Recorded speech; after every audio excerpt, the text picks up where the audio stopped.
Carol कहती है कि यह मेरा हस्बैंड है। फील का झूठ पकड़ा गया था। वो सबको सरप्राइज बोलता है और गाड़ी से बाहर निकलता है और कहता है कि तुम लोग नहीं समझोगे, पर मैं तुम लोगों के साथ मजाक कर रहा था। गैल को विश्वास नहीं हो रहा था कि फील ने उसे झूठ बोला कि यहाँ पर उसके अलावा कोई और नहीं है। फील उन्हें समझाने की पूरी कोशिश करता है कि वह उन लोगों के साथ मजाक कर रहा था, पर फील की बातों पर किसी को भरोसा नहीं होता। फील कैरोल से कहता है कि मैंने तुमसे शादी की है कैरोल, मैं तुमसे झूठ क्यों बोलूंगा। तभी एरिका सबको बताती है कि फील ने उससे कहा था कि उसकी पत्नी मर गई है। यह सुनकर सब चौंक जाते हैं। फील का एक और झूठ उसी पर भारी पड़ गया था। फील उन्हें कहता है कि वह दूसरी कैरोल थी, पर कैरोल उसे कहती है कि जब हम पहली बार मिले थे तो तुमने कहा था कि तुम सिंगल हो। फील अपने आप को बचाने के लिए कहता है कि वह पहले वाली कैरोल से शादी करने से पहले सिंगल था। उसकी मौत वायरस की वजह से हो गई थी। उसकी बातों पर किसी को भरोसा नहीं होता। कैरोल फील को चुप रहने को कहती है और सब लोग फील को वहीं पर छोड़कर वहाँ से चले जाते हैं। फील पूरी रात चलता है और अगले दिन अपने घर पहुँचता है तो वह देखता है कि सब लोग बैठकर नाश्ता कर रहे हैं। वह सबको गुड मॉर्निंग बोलता है, पर उसकी बातों पर कोई ध्यान नहीं देता। उसे सब इग्नोर कर रहे थे। वह कैरोल के बारे में पूछता है और जब कोई जवाब नहीं मिलता तो वह समझ जाता है कि ये लोग उसे इग्नोर कर रहे हैं और वह सबके पास जाकर उन्हें घूरने लगता है। इससे भी कुछ नहीं होता तो वह कहता है कि वह मजाक कर रहा था और किसी का जवाब ना पाकर वह अपने घर चला जाता है जहाँ कैरोल होती है। वह कैरोल को बोलता है कि मुझे तुमसे बात करनी है। कैरोल भूत की तरह आवाजें निकालने लगती है और एक्टिंग करने लगती है। फिर उसे रुकने को कहता है, पर कैरोल नहीं रुकती। कैरोल कहती है कि मैं तो मर चुकी हूँ ना। फिर उसे समझाने की पूरी कोशिश करता है, पर कैरोल उसे कहती है कि तुमने मुझसे झूठ बोला कि तुम कैंपेनिंग में जा रहे हो। तुम उन लड़कियों के साथ थे। फील कहता है कि मैं उन लड़कियों के साथ था, पर मैं उन लोगों के साथ मजे तो नहीं कर रहा था। इसी बात को लेकर इन दोनों का झगड़ा हो जाता है। कैरोल फील को उसके घर से बाहर निकाल देती है। फील अपने बॉयफ्रेंड्स के पास जाता है जहां वह आज रात बिताने वाला था। उसे लग रहा था कि वह ज्यादा दिनों तक यहाँ पर नहीं रहने वाला है। कैरोल उसे लेने आएगी, पर ऐसा होता नहीं है। अगले सीन में हम गैल एरिका को देखते हैं जो कि कैरोल से माफी मांगती है क्योंकि वह उसके पति के साथ मजे करने वाली थी। वह कैरोल को कहती है कि उसे पता नहीं था कि फिल शादीशुदा है, वरना वह ऐसा नहीं सोचती। पर कैरोल गैल और एरिका को माफ नहीं करती थी और जब थॉर मेलिसा को पता चलता है कि कैरोल अभी भी फील के धोखे की वजह से अकेले बैठी हुई है तो वह उससे बात करने के लिए जाते हैं।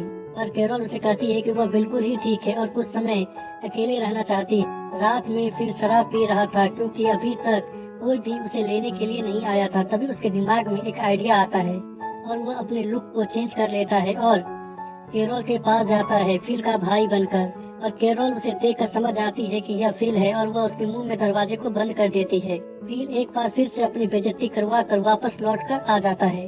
अगले दिन हम थॉड, मेलिसा, एरिका और गैल को देखते हैं जो कि फिल का मजाक उड़ा रहे थे और उसे दुनिया का सबसे झूठा इंसान कर रहे थे। फिल ये सब बात छुप कर सुन रहा था। उसे नहीं लग रहा था कि वह इस दुनिया का सबसे झूठा इंसान है, पर जब वह सोचता है तो उसे याद आता है कि उसने हमेशा झूठ ही बोला है।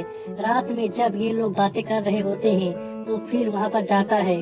पहले तो फिल की बात कोई सुनना नहीं चाहता था, पर फिल उन्हें मजबूर कर देता है अपनी बात सुनने के लिए। वह एक एक करके सबसे माफी मांगता है। वह थॉट को बोलता है कि उसने द फिल्स ऑफ गॉड्स को नहीं लिखा है। वह मेलिसा से भी माफी मांगता है और कहता है कि वह जनसंख्या बढ़ाने के लिए उसके साथ मजे नहीं करना चाहता था, बल्कि वह उसे पसंद करता है, इसीलिए वह उसके साथ मजे करना चाहता था। और लास्ट में फिल कैरोल से माफी मांगता है और कहता है कि मैंने तुमसे हमेशा झूठ ही कहा है। शादी वाले दिन भी मैंने तुमसे झूठ कहा था कि मैं तुमसे शादी करना चाहता था और मैंने हाँ कहा और हमारी शादी हो गई।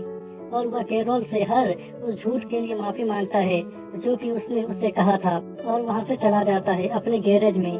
और जब वह अपने बॉयफ्रेंड से बात कर रहा होता है तभी वहाँ पर कैरोल आती है जो कि फिल से डिवोर्स लेना चाहती थी। पहले तो फिल मना कर देता है, पर कैरोल के कहने पर वह उस डिवोर्स पेपर में सिग्नेचर कर देता है। कैरोल वहाँ से चली जाती है और अब फिल आजाद हो गया था किसी के साथ भी रहने के लिए। फिल कैरोल सबको अपने डिवोर्स के बारे में बताते हैं। गैल एरिका को पता चलता है कि फिल और कैरोल की शादी मात्र 3 हफ्ता पहले हुई थी।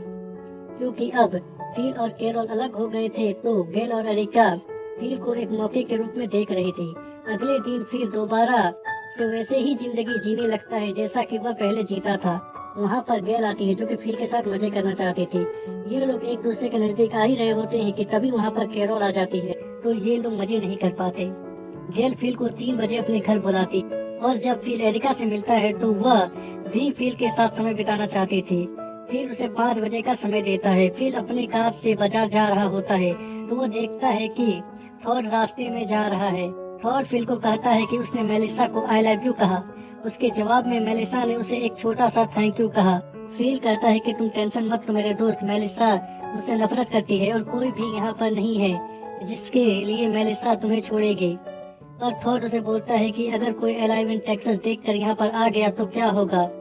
यह सुनकर फिल को भी टेंशन हो जाती है और वह सोचता है कि अगर कोई यहाँ पर आ गया तो उसका इम्पोर्टेंस घट जाएगी। इसीलिए वो अलाइव इन टेक्सास को मिटाने के लिए जाता है, पर उसकी किस्मत खराब होती है। सीढ़ी गिरने की वजह से वह वहीं पर फंस जाता है और जोर जोर से चिल्लाता है ताकि कोई उसकी मदद करने के लिए आ सके, पर कोई भी उसकी मदद करने के लिए नहीं आता। गेल फिल का इंतजार कर रही थी उसके साथ समय बिताने के लिए, पर फिल नहीं आता और न ही वह एरिका के साथ समय बिताता है। ये दोनों फिल को झूठा समझ रहे थे और जब यह बात कैरोल को पता चलती है कि फिल ने 2 लड़कियों के साथ मजे करने का मौका छोड़ दिया तो उसे विश्वास नहीं होता। वो सबको बुलाती है और कहती है कि फिल जरूर कोई मुसीबत में है और ये लोग उसे ढूंढने के लिए जाते उससे पहले ही एक गाड़ी रुकती है और एक गंजा आदमी फिल को अपने गोद में लेकर गाड़ी से उतरता है, जिसका नाम फिल मिलर होता है, जो कि मिलिट्री में काम करता था। वह सबको बताता है कि उसे फिल कहाँ मिला। ये लोग सब मिलकर नए फिल की तारीफ करते हैं। थॉड नए फिल को इतना इम्पोर्टेंस पाता देख नए फिल से इनसिक्योर फील करने लगता है और मेलिसा को अपने गर्लफ्रेंड के रूप में नए फिल से मिलवाता है। थॉड को डर लग रहा था कि कहीं मेलिसा उस नए फिल के साथ ना चली जाए। मेलिसा थॉड को कहती है कि मैं तुम्हें पसंद करती हूँ, पर थॉड इसका भी गलत मतलब निकाल लेता है और वो मेलिसा को कहता है कि तुम मुझे पसंद करती हो, प्यार नहीं। यह सुनकर मेलिसा को गुस्सा आ जाता है और वह वहाँ से चली जाती है। फिल गेल के पास जाता है। वह उसके साथ मजे करना चाहता था, पर गेल उसे कहती है कि वह आज आराम करना चाहती और वह फिल को जाने को कहती है। फिल खिड़की से देखता है कि गेल और एरिका उस नए फिल के साथ मजे कर रहे हैं और उसे बिल्कुल भी अच्छा नहीं लगता। अगले दिन फिल एक मीटिंग बुलाता है ताकि वह सबको बता सके कि वह प्रेसिडेंट है और कभी भी किसी को कोई भी जरूरत हो तो वह उससे मदद मांगने के लिए आ सकता है। नया फिल बिजली बनाने की कोशिश कर रहा था। ये बात वह सबको बताता है, जिसके लिए उसकी तारीफ होती है। फिल और नए फिल का नाम एक जैसे होने के कारण कंफ्यूजन हो रहा था, इसीलिए गेल इनका मिडिल नेम पूछती है। फिल का मिडिल नेम टेनी होता है, पर उस नए फिल का कोई भी मिडिल नेम नहीं था। तो बाकी सब फिल को बोलते हैं कि तुम अपना नाम टेनी रख लो। फिल नहीं चाहता था कि वो अपना नाम बदले, इसीलिए वो बोलता है चलो एक गेम खेलते हैं, जो हारेगा वो अपना नाम टेनी रखेगा। सब लोग इस बात पर राजी हो जाते हैं और एक गेम खेलते हैं जिसमें अपना फिल हार जाता है और उसे अपना नाम बदल कर टेनी रखना पड़ता है। आज टेनी का दिन बहुत ही खराब गया था। रात में वह शराब को लेकर कैरोल के पास जाता है तो वह देखता है कि कैरोल ने उसे जो दरवाजा कई हफ्ते पहले ठीक करने को कहा था वह दरवाजा नए फिल ने सही कर दिया है। और जब वह कैरोल से मिलता है तो वह देखता है कि कैरोल नया कपड़ा पहनकर नए फिल से मिलने के लिए जा रही है। टेनी उससे पूछता है कि क्या तुम उस नए फिल को पसंद करती हो। कैरोल हाँ